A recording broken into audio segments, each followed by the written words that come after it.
Já está escrita? Também você não ia deixar quebrar a pedra, porque o irmão aqui, ele já olhou para mim aqui. Dona Adriana, a senhora está disfarçando porque a senhora já está inscrita? Aqui, para chocar. Aqui. Ó, eu elogiando ela hoje aqui, que você dá um negócio na mão, ela faz, aí ela faz isso comigo. Então, vamos fazer o seguinte, você passa o celular ali para ela, que ela faz para você agora, não faz? Você, não, Isabela, não sei muito bem sobre você não, mas vamos pensar no teu caso. Você já está inscrito? Você já está inscrito? Então vamos embora, ó. Leva ali para ela para inscrever você. Viu você, André, por favor. Ah, você não é muito. E aí Deus fala que a vinde a mim, vós que estás cansado e sobrecarregado, você não vai lá ver. Olha lá como é que ela diz. Diaconisa Silvia. A senhora já está inscrita no canal do YouTube? Do YouTube? Da igreja? Eu vou falar a verdade. Meu telefone é mirim. O dela não vai não? Não vai não? Vai muita coisa assim, mas eu já estou inscrita, hein? Não, claro, mas eu estou falando aqui. É o like e o comentário. Jorginho, e você, Jorginho? Você tem que dar like, tem que comentar. Mas deixa eu te falar uma coisa, não fica preocupado não. Fica preocupado não. Então, por favor, se inscrevam. Dê like lá, dê um joinha, que eles falam que coisa feia, joinha, né? Meu Deus. E comentem. Eu tenho comentado dos pastores. Eu comento mais do pastor Carlos, que o pastor Marcelo não manda nada pra gente não. O pastor Carlos manda. A gente comenta. Estou com vocês aos domingos. Só posso vir um domingo por mês. Eu falei com o pastor Marcelo, pastor Marcelo, eu quero dirigir, eu quero fazer a Santa Ceia, porque eu fico com saudade. Eu gosto demais daqui. Então vamos lá, gente. João, capítulo 21, versículo 17. Vou pegar o óculos, não que eu precise, né? Diz assim a palavra de Deus. Disse-lhe terceira vez: Simão, filho de Jonas, amas-me? Simão entristeceu por lhe ter dito terceira vez: amas-me? E disse-lhe: Senhor, tu sabes tudo, tu sabes que te amo. Jesus disse-lhe: apacenta minhas ovelhas. Meu querido, eu quero começar lembrando a você que você tem um chamado. E o que Jesus está fazendo aqui? Ele está reforçando esse chamado para Pedro. Às vezes você está muito preocupado com algumas coisas pessoais. Como eu posso ser um bom obreiro se a minha vida financeira não vai bem? Talvez ela não vá bem porque ainda você não é um bom obreiro. Porque a prioridade é as coisas de Deus. Talvez eu pense, como que eu posso ser um bom obreiro se eu fico ocupado com a minha esposa e filhos ou vice-versa, né? Com meu esposo e filhos.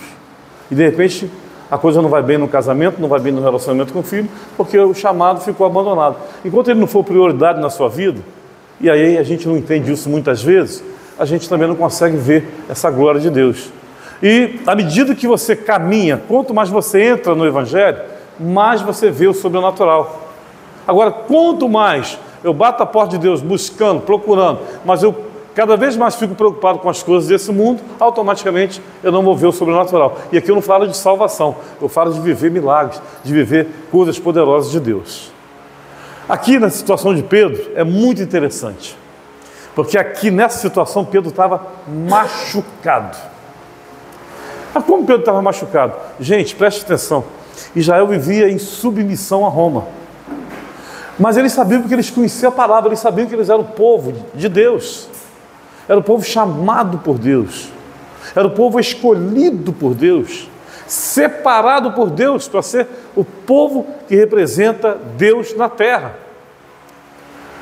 E aí de repente você se vê tomado por déspotas, por um país que era dominador mundial, e chega na terra da promessa, na terra do povo de Deus, esse povo déspota, esse povo ditador, que impõe, né, o seu senhorio, também faz isso com Israel. Você imagina como é que estava o coração dos judeus, dos israelitas. E Pedro, de repente, ele tinha uma coisa que nós temos, que é o refúgio de alguns momentos. Né? A gente, quando não tinha Jesus, a gente, de repente, numa noitada, tomava lá um pilequete daqueles bravos, falava o que queria, o que não queria, o que devia, o que não devia. E no dia seguinte, quando alguém te contava, você morria de vergonha, mas, morra, eu estava doidão mesmo. E aquilo parece que caiu no esquecimento. E quantas vezes a gente falava pelos cantos coisas que ficava ali mal resolvido. Mas quando Pedro conheceu Jesus, as coisas começaram a mudar. Tanto é que num dado momento, ele pergunta: e você, quem diz que eu sou? E ele diz: tu és o Cristo, o Filho do Deus vivo. Que revelação maravilhosa que tem Pedro. E ninguém fala isso se não for revelado pelo Espírito. Ninguém reconhece o poder de Deus no Filho Jesus Cristo. Ninguém reconhece o agir do Espírito Santo se a pessoa não tiver revelação da palavra, se a pessoa não estiver buscando integralmente em seu coração o poder de Deus. E o que eu vejo aqui é que havia uma afinidade muito grande de Pedro de querer o melhor. Mas existe uma coisa que a gente precisa lembrar. Quanto mais eu me aproximo da luz, mais eu vejo as sujidades do meu coração. E quando eu começo a olhar para a palavra, eu começo a perceber que o problema não está no meu irmão, ele está muito mais em mim. Você quer ver relacionamento, né? Vocês que são casados, vocês que são noivos, meu Deus do céu, a coisa mais comum que tem é a pessoa querer o tempo todo achar erro em você. Mas gozado que a pessoa que acha erro em você, não acha erro nenhum neles nunca. Vocês já notaram isso? E é para isso que tem um pastor, para isso que tem um juiz, para mostrar. Porque se a lei fosse nossa, a gente não estaria pecando nunca, só o nosso próximo. Eu já vou pelo caminho contrário. Eu entro numa situação e já vou pensando: meu Deus do céu, né? Fulano, se ele for tão ruim quanto eu, então eu tenho que ficar desconfiado de fulano, porque o meu coração não é mole não. Se fulano tiver os mesmos pensamentos que eu preciso ter muito cuidado para não errar com fulano, porque fulano vai ficar pensando mal de mim. Eu já vou pelo caminho contrário, eu já entro numa situação sabendo que eu também sou aquilo. E qual é a diferença então? A diferença é que eu preciso sempre me corrigir, sempre lutar contra a minha carne. E é por isso que Paulo fala: a carne milita contra o espírito. Eu preciso estar com isso no meu coração tempo integral, porque tempo integral o inimigo vai tentar injetar no meu coração uma partezinha, uma partícula da praga luciferina, que é a mentira, que é o engano, que é o engodo. E então Pedro começa a entrar por um caminho que ele não esperava. Ele começa a ter palavra, ele começa a ter, que entender que o que ele falar, aquilo vai ter repercussão no mundo espiritual. E Pedro começou a viver muito preso a isso. E de repente Pedro, então, ele começa a esboçar aquilo que ele tem dentro de si, aquilo que ele acha que tem. A gente muitas vezes pensa que a gente é mais do que é, não é mesmo? Não é assim? Quando a pessoa fala: olha, você viu como é que fulano mentiu? Ele mentiu, mas eu não, você nunca me pegou em mentira. Eu falo isso muitas vezes. Realmente eu não gosto de mentira. Mas a gente sempre acha que nós somos perfeitos em tudo. E o nosso irmão não.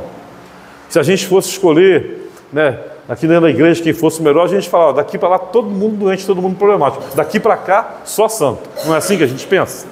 Né? Sempre a gente é o melhor. Só que quando a gente começa a conhecer a palavra, a gente começa a comparar, a gente começa a perceber quem a gente é de verdade. E à medida que a gente se aproxima de Cristo, a gente vê o quão necessário é que nós nos limpemos, que nós nos transformemos. E é dessa maneira que eu tenho procurado viver a minha vida. Mas eu olho para Pedro, eu vejo muito parecido. Ele é muito parecido com a gente. Meu Deus!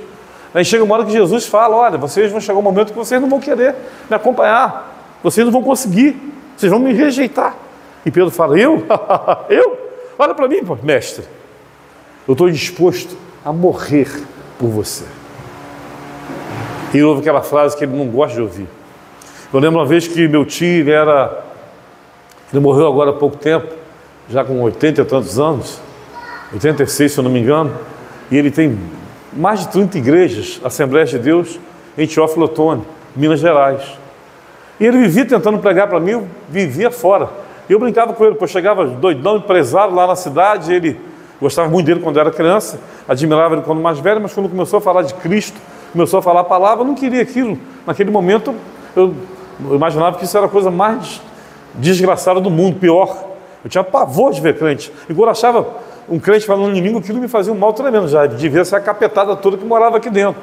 Porque quando a pessoa falava em língua, eu falava: rapaz, esses caras não sabem nem falar. E eu ficava achando aquilo um absurdo. Aí fui morar do lado de uma Assembleia de Deus. E eu ficava dizendo: que agora é isso aí? Esses caras gritando aqui, falando. Eu não sabia o que era falar em língua. Eu achava que os caras eram idiota, né? O que Deus fez? Ele colocou lá falando em língua, me colocou no meio dos idiotas, me colocou para sentir a dor da perseguição, do engodo de Satanás, e a gente vai mudando o nosso coração. E Pedro, ele era exatamente esse cara. Era muito parecido comigo, com você. Ele chegou uma hora que ele começou a falar, pô, esses caras estão pensando o quê? Quem eu sou? Ele achava que ele era mais do que ele era. Ele achava que ele era o cara. Não, agora eu vou. Eu já achei o caminho. E quando ele passa por aquelas negativas, ninguém ficou mais machucado do que Pedro. Porque a pior desgraça que existe é quando você dá de cara com você mesmo e você sabe que você não é aquilo que você pensava ser. Quantas e quantas vezes eu falei, ó, Deus sabe que Ele pode contar comigo. Eu falei, estou falando sério para vocês o que eu estou dizendo agora, não estou parafraseando, não. Uma coisa que eu já falei. Mas Deus sabe da minha fidelidade. No dia que a coisa feder para o meu lado, Ele sabe que eu vou me posicionar. E quantas vezes na hora H eu me peguei basicamente negando a Deus. Isso me fez muito mal. Mas é essas coisas que fazem a gente voltar para os braços do Senhor. O meu tio falando, olha, vocês estão pensando que a vida é isso aí? Não é isso não. Vocês aí falam, professor, eu adoro Deus, eu já estou aqui usufruindo de tudo que Ele fala, estou eu mamando aqui nas tetas da vida. E meu tio falou, rapaz, você está pensando que isso é brincadeira? A coisa é séria. E me deu uma bronca daquelas de responsabilidade. E eu saí dali com vontade de socar meu tio. Falei, o que ele pensa que é mais do que os outros? Ele pensa que é só ele que tem Deus? Não é assim que a gente pensa quando é do mundo? Mas aquilo ficou repercutindo dentro do meu coração. Ficou repercutindo. Até que um dia ele mesmo falou para mim, alguns anos depois, eu só vi esse tio de vez em quando. Até um profetão que vai lá na Tijuca, na casa lá do conhecido meu, vai lá para você conhecer e tal. Eu falei, profetão? O que é um profeta? Você é alguém que Deus usa para falar com as pessoas. Eu falei, Deus usa? Eu comecei a achar aquilo meio esquisito, mas fui lá. E a história eu já contei aqui. Entrou um carinha, uma cadeira de roda, e eu pensei assim, mas isso? É o cara aleijado, que é o cara que vai curar os outros? É o cara que vai me libertar? O aleijado? E foi o que eu pensei ali na minha primeira instância.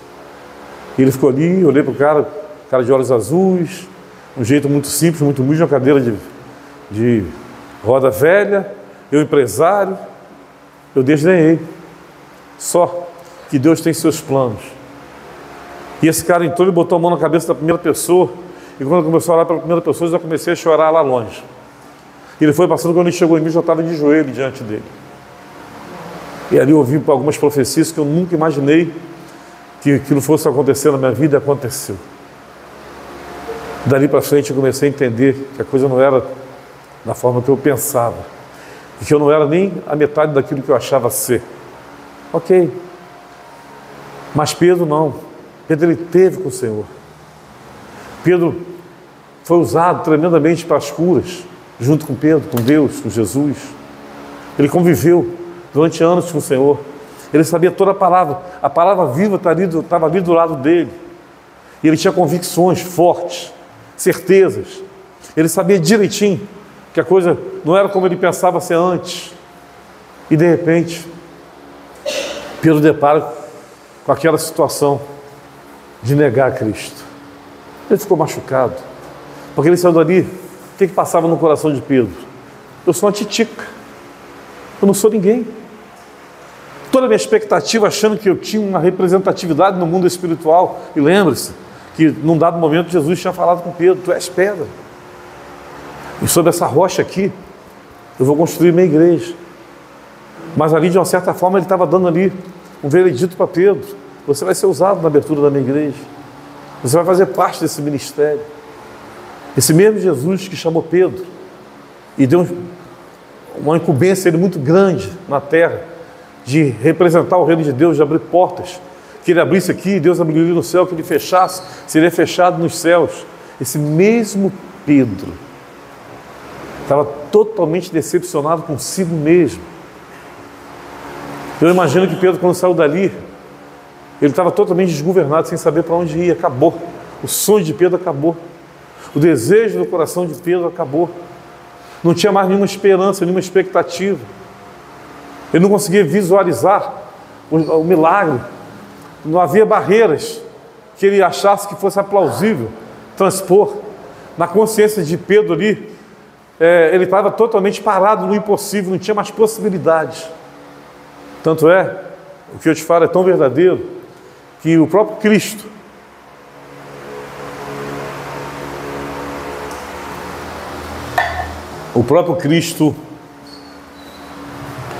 ele se movimenta,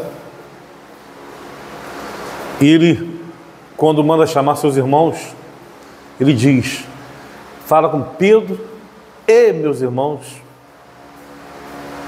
Ou seja, é como se Jesus tivesse escrito um convitezinho de ouro para Pedro. Ele mandou chamar todo mundo, mas Pedro. Pedro era especial, porque Jesus sabia a marca que estava no coração de Pedro, mas sabia de uma coisa também, o quão Pedro era valoroso. Eu só ouvi um amém, mas eu quero falar para você, esse mesmo Jesus sabe o quão você é valorosa, o quão você é valoroso. E aí então Pedro está lá reunido com mais 6 discípulos. Se você pegar o texto, você vai ver que era ele mais 6. 7. Um número muito perfeito, muito abençoado. Se você olhar para o número 7, ao contrário do que o mundo fala, diz que é o número da imperfeição. Como que Satanás adora tentar debochar de Deus? Como que ele adora ter narrativas contra o próprio Deus? Mas na verdade o que aconteceu é que Deus fez o mundo em 7 dias. E ele fez várias coisas baseadas no 7. 7 é perfeição. A Bíblia fala dos 7 Espíritos de Deus. Tudo que fala de 7 é o perfeito de Deus, é o melhor de Deus. E Pedro então está ali são reunidos em 7. Ou seja, toda uma história de Deus, todo um poder de Deus. E ele fala, eu vou pescar. Aí você pode falar, mas pescar? Mas não era disso que Jesus tinha tirado ele? Ele não tinha lá uma companhia de pesca? Tinha. Ele não tinha um grupo lá e de repente Jesus tirou ele e falou que ele já não ia mais pescar peixe, mas ia ser pescador de homem. E agora ele volta. Como é que você imagina isso? Como é que você percebe isso? Na minha percepção, Pedro não estava incomodado. Para ele ficar quieto, ele só pensava naquilo. Eu não sou quem eu pensava ser. Eu não sou a pessoa de confiança que eu achava ser. E ele devia lembrar do chamado de Cristo para ele, dizendo que aquilo que ele ligasse na terra seria ligado no céu, aquilo que ele desligasse. E Pedro estava incomodado, Pedro estava doente da alma. Pedro pensava nisso 24 horas por dia. Então ele pensa, o que eu posso fazer para ter um paliativo? Como que eu posso me livrar disso? E Pedro então toma uma decisão, eu vou pescar. Pescar distrai. Pescar para você lembrar do seu chamado. Quando você fiz um peixe, qualquer coisa boa pescar. Alguém já pescou aqui? Não é gostoso quando dá aquela ferrada no peixe, né? E você, pá! Ainda mais aqueles que são valentes, né? Sabe aquelas ovelhas que parece que não quer ir para Jesus de jeito nenhum, você trava ela e o bichinho fica lá, aí você cansa o bichinho, ele não tem mais argumento, ele vai para Deus. É mais ou menos isso. E Pedro foi pescar. Com toda a experiência que ele tinha, mais os 6, os filhos de Zebedeu, estava ali Natanael, aquele que teve uma revelação profunda de Deus. E ele está ali com eles de repente, pescando, mais 2 que não fala quem é, e começa então a saga deles. Joga a rede, nada. Joga para cá, nada. E Pedro era um cara escolado, era formado na faculdade da pescaria. Ninguém sabia tanto quanto ele, eu imagino que fosse assim. E nada de pescar. Aí de manhãzinha eles estão chegando na praia desanimados, cansados. Pedro, sabe aquela depressão, quase que tomando conta dele. Se pudesse, ele ficava o dia inteiro no escuro. Então pescando o dia inteiro para ninguém, na rede cheia, para não pensar em nada, ele não queria mais pensar. Aí me aparece um cara lá na praia. E perguntei, tem algum peixe aí? Joga a rede para a direita. Eu fico imaginando Pedro lá dentro do barco. O que esse cara está pensando? O que esse cara pensa que é? Mas alguém fala. Alguém reconhece aquela voz comanda o jeito de falar. João. E diz, é o Senhor. Gente, Pedro estava nu. Eu imagino que o nu de Pedro devia ser aquele tapa-sexo. As traduções agora estão dizendo que ele botou uma manta, botou alguma coisa, mas no passado, eu tenho certeza que eu lembro de que ele ia do jeito que estava. Porque Deus quer que você vá do jeito que você está. Eu já vi muita gente dizer que Pedro não sabia nadar, outra mentira. Porque ele sai nadando até a praia. Na verdade, Pedro, quando estava no meio da tempestade, não é que ele não sabia nadar, é porque a tempestade estava forte e ia afundar ele, só isso. Não é porque ele não sabia. E Pedro, do jeito que ele está, ele sai nadando. Nadando. Ele chega lá e vê aquele cara parado na beira do mar, umas brasas acesas, um pão, e ele querendo peixe. E Pedro fica ali face a face com o Senhor. Eu fico imaginando Pedro ali, olhando nos olhos de Jesus, tenso, nervoso, sem saber o que pensar, sabe? Fragilizado, fraco, assustado, desiludido de si mesmo, sem esperança, sem expectativa para amanhã. A esperança dele era Cristo, a esperança dele era a obra, eram as curas, os milagres, tinha acabado tudo. Pedro não tinha mais nada. E agora desperta uma única esperança. Sabe aquela pontinha de esperança? Será que é ele? Ele face a face. E Jesus pergunta para Pedro: Pedro, você mesmo, Pedro? E Pedro responde como se ele falasse assim: você sabe, eu gosto de você. Você é um cara bom. E Jesus pergunta mais uma vez: Pedro, você verdadeiramente me ama mais do que seus irmãos? Do que esses? E Pedro: te amo sim, pô. Você sabe. E ele fala: apacenta meu rebanho. Mas na terceira vez que Jesus pergunta, Pedro ficou incomodado. Sabe, aquilo sacudiu o coração de Pedro. Porque ele está me perguntando, ele sabe de todas as coisas. E Pedro naquela hora dá um rompante nele e fala: tu sabe de todas as coisas, mestre, tu sabe que eu te amo mais do que tudo. Jesus fala: apacenta o meu rebanho. Talvez você se sinta exatamente como Pedro. Eu fui para a igreja achando que ia ser o melhor lugar do mundo. Achei que os pastores fossem pessoas tão legais. Você ainda vai dizer: pastor Carlos até que é muito legal, pastor Marcelo não, pastor Itamar, o bichinho é chato, é enjoado. E você começa a deparar. Obrigado, Rafael, por reconhecer isso, pela sinceridade. Ele: obrigado. Vai ficar doente igual o Pedro, mas tudo bem. Vai ficar em depressão, mas te amo também. E aí a pessoa chega na igreja e depara com coisas que não quer deparar. Ele percebe que ele está lidando com seres humanos igual lá de fora, talvez até pior. Eu vou dizer uma coisa para vocês, sem medo de errar.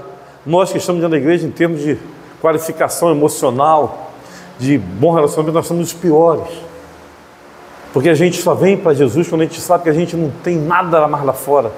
E aqueles que são perfeitinhos, que são bonzinhos, os melhores, eles estão lá porque eles não precisam de Deus. Mas nós que somos errados, complicados, problemáticos, tá bom, Rafael? De uma certa forma eu estou dizendo que você também é. Só para você entender que eu estou me vingando.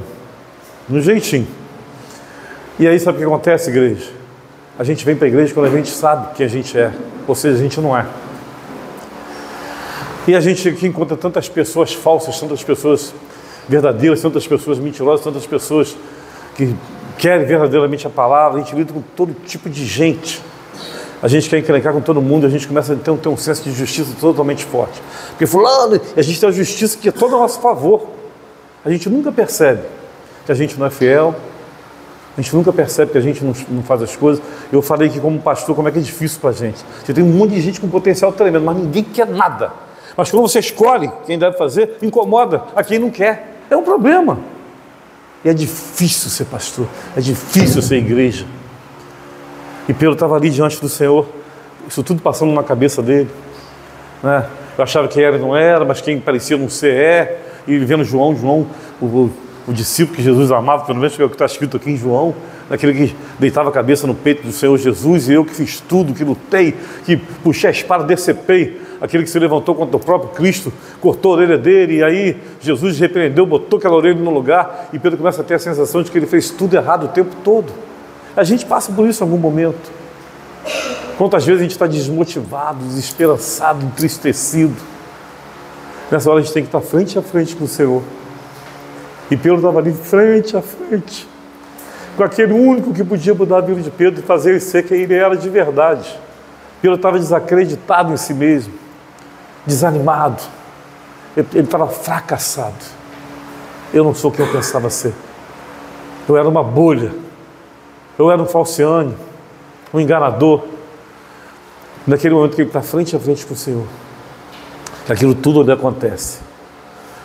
Eis que brota uma nova expectativa, uma nova esperança no coração de Pedro. E Deus, pela boca de Cristo, Ele só fez Pedro pensar numa coisa: Pedro, tudo que você está passando é importante para você, mas o que vai redundar na sua grande vitória é só uma coisa, é o seu chamado, Pedro. Apacenta meus cordeiros, apacenta meu rebanho. Você está entendendo o que Deus quer de você, crente? Você fica pensando que Deus quer que você seja uma pessoa maravilhosa, aquele que faz uma oração bonita, meu amantíssimo Deus Todo-Poderoso, um cara qualificado, que nem Paulo, com um linguajar rebuscado. E não é isso. O que Jesus espera de mim, de você, é só uma coisa: cuidar do seu rebanho, das suas ovelhas. É na hora da oração estar aqui orando juntinho, de mãozinha dada, clamando ao Senhor, não repetindo a oração que a gente faz aqui toda hora, sabe? Na hora de orar pelo pastor, todo mundo deveria estar orando. Daqui a pouco você acaba de orar pelo pastor, o próximo já está orando pelo pastor de novo. Meu Deus, e o bicho? Alguém lembrou de orar pelo bicho, por exemplo? A gente esquece das coisas, a gente é assim, a gente é falho, é nosso jeito de ser. A gente precisa parar e pensar. A gente não pode ser cristão, sabe? Ao Deus dará, sabe? O vento, né? Onde ele soprar eu vou. O sentido não é esse, o sentido é que eu vou, mas vou consciente. Eu tenho que saber o que eu estou indo fazer. Crente tem que parar com essa coisa de não se envolver, não sei de política, não sei de cultura geral, Gente, crente precisa ter conhecimento, crente precisa ter cultura geral, saber o que está acontecendo. Você precisa saber o que vai ser o Brasil se você votar na besta. Vocês têm que saber. Crente, pastores votando nos vermelhos, que são contra, que são a favor do aborto, que são a favor dessa agenda maluca, que são a favor da nova ordem mundial. Está cheio de gente na igreja fazendo isso. Isso é diabólico, isso é engano de Satanás. E a gente fica achando que isso é uma coisa normal. Não é, não é. A gente faz tudo contra Deus, depois quer que Deus abençoe. A gente precisa repensar nossa história. Você precisa saber que veio. Se eu quero fazer parte do teatro, eu preciso saber o que eu vou representar ali. Eu não vou ali para sensualizar, para todo mundo me achar bonito e ver que eu sou um bom intérprete. Que as pessoas vão ver é Deus em mim. A dança, as pessoas chegam lá para você e ver a dança. Eu estava vendo outro dia uma interpretação de Simone do Madon, de um louvor. Ela interpretou o louvor todo com o corpo. Eu vi Deus nela o tempo todo ali. Que coisa maravilhosa. A gente precisa buscar isso, essa perfeição de Deus. E nosso coração é o teu chamado. Você quer que tudo vá bem? Por que as coisas vão mal numa área da tua vida? Porque está faltando honrar o chamado. Pedro estava precisando retornar o chamado dele. Ele estava desgostoso, ele estava, machucado, ferido. Pedro não estava mais enxergando o chamado dele. As esperanças tinham acabado, Jesus tinha ido, mas Jesus voltou para lembrar ele: olha, eu fui, mas eu vou voltar. Eu estou ressurreto. Tudo que eu falei vai acontecer. Eu estarei convosco todos os dias de vossas vidas até a consumação do século. Pedro, você não vai estar só. Discípulo, você não vai estar só. Eu digo para você hoje, você não está só. O Cristo vivo, Ele está contigo. Ele vai te curar, Ele vai te libertar, Ele vai te ajudar. Mas o mais importante é o seu chamado. A prioridade é Deus. Deus na sua vida tem que ser a prioridade, igreja. Enquanto eu não entendo isso, eu não vou encontrar a minha verdadeira história. Pedro estava com a vida dele toda desarrumada, estava tudo bagunçado. Mas quando ele esteve ali face a face com o Senhor, que a lagoa escorrendo, ele enxergando meio mal, olhando face a face com o Senhor: apacenta meus cordeiros, apacenta meu rebanho, apacenta, não é maltratar, não é ficar debochando, falando por trás. Apacenta, bota debaixo do braço e cuida das minhas ovelhas. Eles são problemáticos, você também é, bobo. Eles são dodói, você também é dodói, eu sou dodói. Todos nós somos, não tem ninguém bonzinho aqui, bom só Deus. E quanto mais eu me encher de Deus, melhor eu vou ficar. Porque o que vai prestar em mim não é o que eu sou, a minha essência, mas é o meu Deus em mim. A gente precisa rever a nossa história. A gente fica querendo devolver aquilo que fizeram para nós não precisamos disso. Vingar, a pessoa me machucou, também vou machucar. Você não viu o que ele fez, eu fiz também, para. Não vai levar nada. Alguém tem que ter consciência de amor. Alguém precisa botar fim numa história triste. E essa pessoa é você, mais ninguém. Eu quero deixar 3 pontinhos para a gente meditar antes de orar. por você. Primeira coisa que Jesus veio ali fazer. Talvez a preocupação de muita gente era: ele ressuscitou mesmo, ele fez, aconteceu. Mas Jesus estava preocupado com o bem-estar de Pedro. E a primeira coisa que ele fez ali foi mostrar para Pedro que ele jamais tinha desistido de Pedro. Pedro tinha errado, tinha tropeçado, tinha pensado ser aquilo que não era. Mas é muito importante que ele ouvisse da boca do próprio Cristo. Ele podia dizer para Pedro, ele tinha 1000 formas de falar isso: Pedro, nada, eu nunca deixei de te chamar, você estava te tratando, eu queria que você percebesse as coisas para você poder ficar limpo para entrar na minha palavra. Mas ele fez questão de falar uma coisa para ele: apacenta meus cordeiros. Ou seja, você é tão importante, Pedro, tão importante, que eu estou colocando meu rebanho na palma das tuas mãos. Vocês estão entendendo isso? Tem pessoas que estão nas suas mãos para você cuidar. Aonde? Na sua faculdade, aquela pessoa que senta do seu lado, na sua frente, do seu lado. Na sua casa, seus irmãos. Meus irmãos, eu comer, só eu que sou crente, mas estão lá para você que vai apacentar. Abraça eles, ame-os, cuida deles. Meu filho tinha uma rejeição por mim muito grande. Porque eu não sei, porque quando ele estava aqui, ele morou comigo até 6 anos de idade. A mãe tinha ido para a Europa. E depois a mãe dele, agora ele ficou morando comigo, perdão. Ele veio morar comigo, tinha quase 6 anos de idade, a mãe foi para a Europa e ele ficou comigo até 13 para 14 anos. E desde quando ele nasceu, eu sempre fiz tudo que eu pudesse para ajudá-lo, mas eu não tinha Cristo. Até que a mãe dele quis levar ele para Portugal. Nessa época ela foi para a Itália, depois quis que ele fosse para Portugal. E vai, não vai, vai, não vai. E quando ele tinha 13 para 14, eu liberei, ele foi. E ficamos conversando durante um tempo e a gente foi se afastando um pouco, conversando de 6 em 6 meses, de ano em ano. Perdemos o contato e ele veio de lá numa revolta muito grande. E quem não me deixa mentir é o pastor Marcelo, que ele gostava muito do pastor Marcelo, ele conversava. Você lembra que ele metia uma marreta lá em mim, né, pastor Marcelo? E eu não conseguia conversar com meu filho, não tinha conversa, não tinha diálogo, ele estava sempre me dando fora. E parecia que era eu errado, porque era mesmo, de uma certa forma. Mas ele vinha, quando eu começava com a conversinha mansa e eu ficava chateado, eu me alterando com ele. E aí sempre depois ele podia dizer: viu, meu pai, o que ele fez? E chegou uma hora que eu fiquei mal com aquilo, me senti como Pedro ali. Eu falei: Senhor, eu vou me humilhar, eu sei que o Senhor vai me honrar. E comecei a ligar para meu filho e pedir perdão. Cada coisa que ele falava de mim, eu pedia perdão.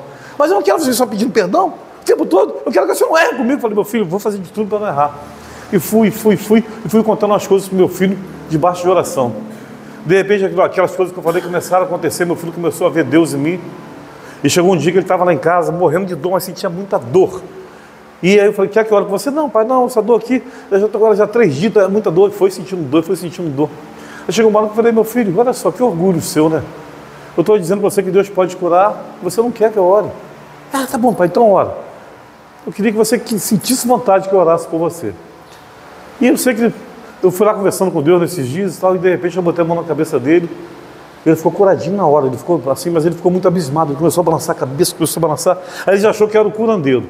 Aí ele sabia que alguém estava no hospital: pai, vamos lá orar para fulano, que eu sei que vai ficar curado se você for lá orar. E aí a coisa também não era essa, mas aconteceu, a gente foi. Alguns ficaram curados, outros não. E ficamos muito amigos. Mas enquanto eu não me humilhei, enquanto eu não parei e deixei ele estar certo, para Deus poder me honrar, eu não consegui nada com ele. E hoje eu estou aqui, toda hora eu resolvo uma coisa para ele, a gente é amigo, a gente conversa, é vídeo para lá, vídeo para cá, o tempo todo a gente se fala, até hoje. Ele tem uma admiração profunda por mim. Por quê? Porque eu parei. A gente tem que parar, tem hora que a gente fica botando culpa nos outros, é a gente que tem que mudar. Quando você muda, tudo em volta de você muda. Algumas coisas não vai ter jeito, porque a palavra não permite, mas outras a gente precisa. Mas o importante, meu querido, é o chamado. Eu, quando entendi que o meu chamado era para ser bênção na vida das pessoas, principalmente dos meus filhos, né, dentro da minha casa, eu tinha que começar aqui.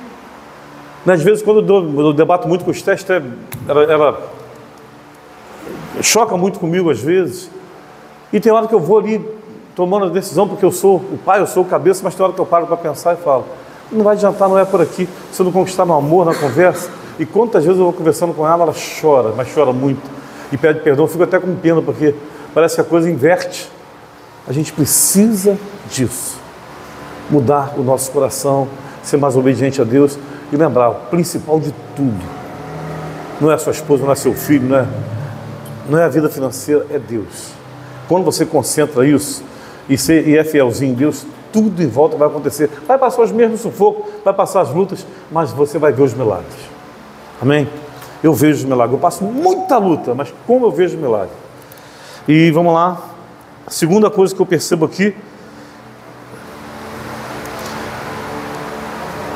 ele fez Pedro confessar com a sua boca o que estava no seu coração.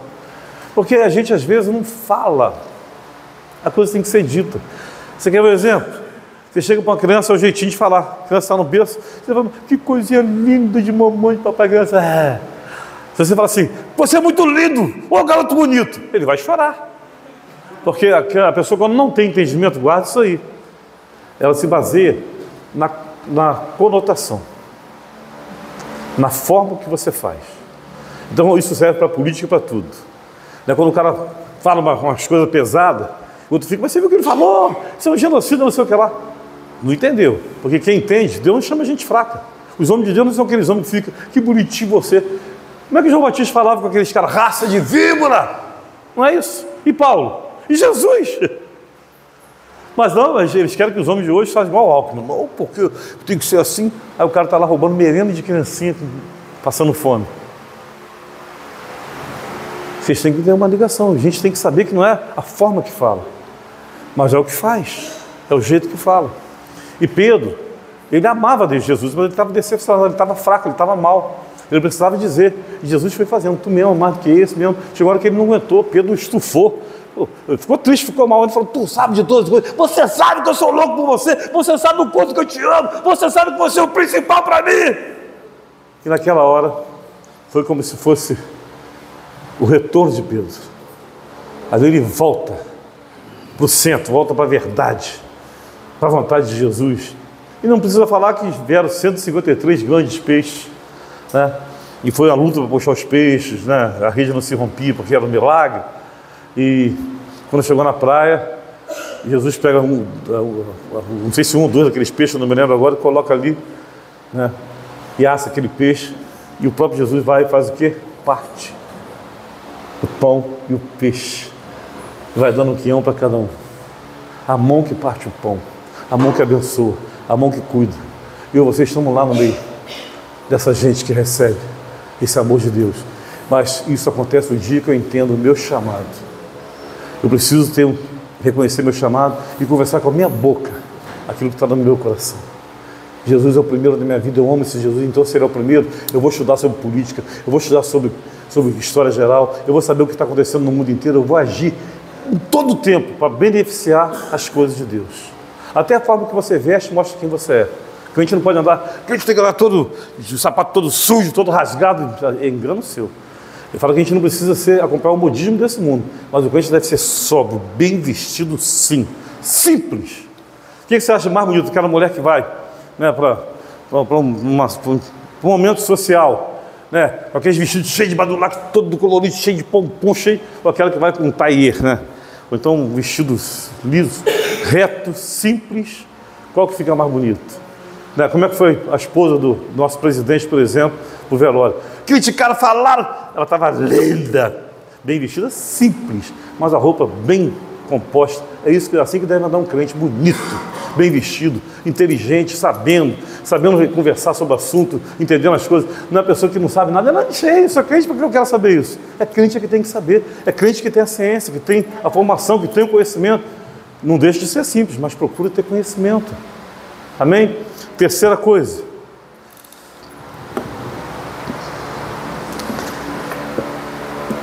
Revelou que não tinha desistido de Pedro, fez confessar com a boca que estava no seu coração e ressaltou o seu chamado, e eu já falei aqui largamente sobre isso. Então é isso que Deus tem para você. Você precisa entender que você é importante para Deus. Ele não desistiu de você, Ele não desistiu de Pedro, Ele não desistiu de ninguém. Porque você precisa estar face a face com Ele, para Ele poder te dizer, você me ama de verdade? Se você me ama, sabe qual a prova que você me ama? Você vai cuidar das minhas ovelhas, você vai cuidar da minha igreja, da minha casa, dos meus negócios. A gente não pode ficar pensando que vir na igreja, esquentar banco, ir embora para casa, isso não é bênção. Bênção é quando eu me envolvo. Ninguém casa com ninguém se não tiver envolvimento. Você é noiva. Se você não tiver envolvimento com o seu noivo, como é que você vai casar com ele? Já parou para pensar nisso?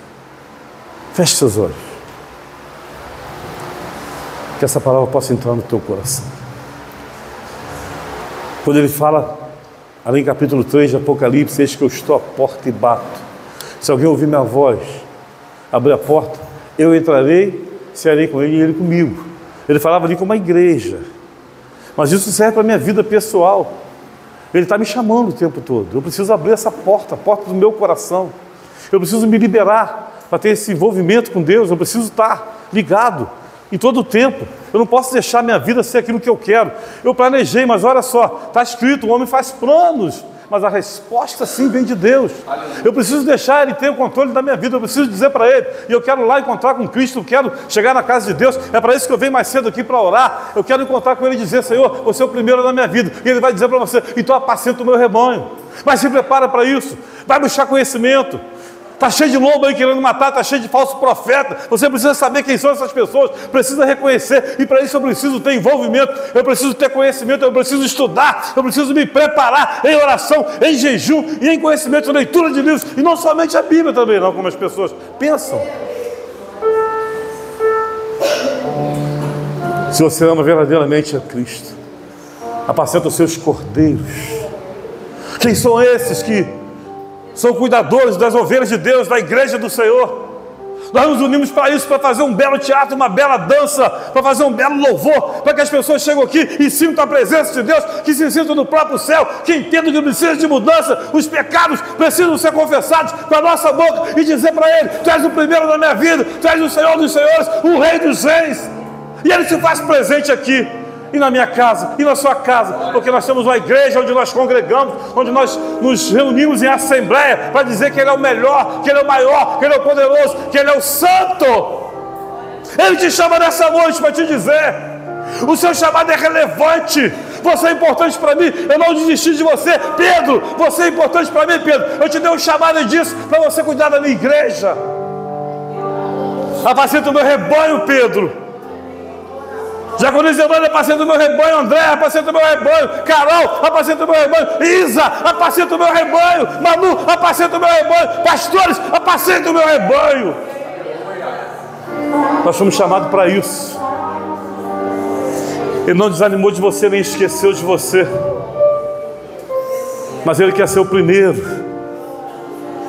Depois que eu faço tudo, se der tempo eu vou para a igreja. Não, primeiro eu vou lá orar, vou puxar essa rede. Às terças-feiras eu nunca mais vou faltar, eu nunca mais vou atrasar. Eu vou chegar lá, vou dar a mão para os meus irmãos, eu vou dizer, esse Deus que nós adoramos é verdadeiro. Eu vou começar a orar, eu não vou ficar repetindo a mesma oração que meu irmão já fez, que eu já orei com ele. Eu vou orar por uma coisa nova, por alguma coisa que não foi orada. Eu vou buscar, eu vou ter conhecimento, eu vou entender os mistérios de Deus. E vamos colocar à disposição. Às vezes eu converso com as pessoas e dizem, eu quero, mas aí tudo que o Senhor oferece para a pessoa fazer, eu não quero, então não quer.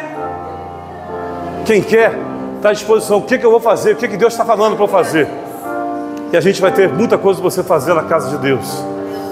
Desde limpar o chão, desde cuidar de uma cadeira, de interceder, de orar, de dar a mão ao pastor junto com outros pastores, e puxar a rede, e clamar e bradar. Aí você vai entender o que é apacentar rebanho, apacentar cordeiro. As pessoas entrando na igreja, vendo o milagre de Deus, vendo a cura. Isso não depende de pastor, depende de todo o rebanho, de todo o povo de Deus, de todos os filhos, todos os chamados. Todos nós precisamos. Vamos nos colocar de pé nessa noite. Eu tenho orado com imposição de mão por algumas pessoas, mas nem sempre todos vêm. Eu acho que todos hoje precisam, então eu vou orar por você onde você estiver. Fique em pé somente. Gostaria que todos vocês ficassem de pé para poder receber o que Deus tem para você. Isso é uma outra coisa que a gente precisa aprender. Deus está falando, eu não vou ir, mas vou orar por você e fica de pé. Ou seja, Deus falando, quando você estiver de pé, você vai receber. Josué, põe-te de pé. Entenda esse mistério. Põe-te de pé. Porque Deus não quer falar com você sentado, Ele não quer te abençoar sentado. Canto e decova sub anderá machado. Meu Pai, teu rebanho, teus filhos, ungidos teus, amados teus, convocados, meu Pai, para uma grande missão, para um grande chamado, assim como Pedro, que se dedicou, que se doou, que amou a sua obra, amou o seu rebanho, Pai, amou as curas, os milagres, mas depois se decepcionou consigo mesmo, e por causa dele mesmo, ele estava fechado ao reino, ele tinha abandonado as coisas do reino. Mas tu foste lá naquela praia naquele dia, em que ele voltou a fazer aquilo que não era para fazer mais, ou seja, não que ele não pudesse pescar, mas aquilo não tinha que ser o principal da vida dele. E ali, meu Pai, o teu filho, do jeito que ele estava naquele barco, ele deixa aquele barco, ele deixa aquele navio do jeito que ele estava e mergulha, Pai, porque ele detectou, porque alguém disse: é o Senhor. Ele queria muito ter esse encontro com Deus, ele precisava resgatar a sua estima, Pedro precisava resgatar a sua integridade, Pedro precisava resgatar o seu amor, Pedro precisava resgatar o seu autoconhecimento, o entendimento da perfeição. E ali, face a face com o Senhor, ele foi ministrado em sua alma. Ele recebeu uma carga da sabedoria de Deus, ele recebeu o poder de Deus, ele recebeu a conferência do chamado, a confirmação. Olha, eu te ortoguei lá atrás, Pedro, eu disse para você que era assim: apacenta os meus cordeiros, Pedro, se levanta, põe de pé e marcha, não fica mais jogado aí pelos cantos, não fica mais destinado, sentado, desanimado, fraco. Da mesma maneira estava Josué quando Moisés morreu, mas Jesus falou: põe-te de pé, Josué, avança, marcha, leva o meu povo, apacenta os meus filhos. Você tem um chamado forte de Deus, não importa quem você seja, o mais simples de vocês, o mais simples de nós, tem um forte chamado. Precisamos da presença de Deus em nossa vida. Apacente o meu cordeiro, apacente o meu rebanho, apacente a minha igreja, apacente os meus filhos, apacente os meus pastores, apacente os meus obreiros, os meus profetas. E nós vamos assim cuidando uns dos outros, para que a glória de Deus se manifeste e o poder dele se estenda, uma cobertura de uma árvore genealógica poderosa, espiritual, que fez de nós filhos, mesmo sem fazer parte da seiva, que somos filhos do Senhor, por amor de Cristo, que olhou para nós e nos amou ao ponto de não conseguir ficar sem nós. O Deus do sobrenatural é o Deus que te chamou, é o Deus que te capacitou. E dentre 8 bilhões de criaturas que estão vivas na face da terra hoje, Ele sabe direitinho quem é você, onde você está. Ele sabe direitinho quem Ele chamou. É você mesmo. É você mesmo que está recebendo essa palavra nessa noite. Toma os teus filhos nas tuas mãos, meu Pai, derrama essa glória grande sobre eles, derrama a sua Shekinah, o teu poder, a tua sabedoria, a tua unção sobre eles, em nome de Jesus. Que os teus filhos sejam visitados no poder do teu amor, para que a tua glória se manifeste na vida de cada um, em nome de Jesus Cristo. Amém.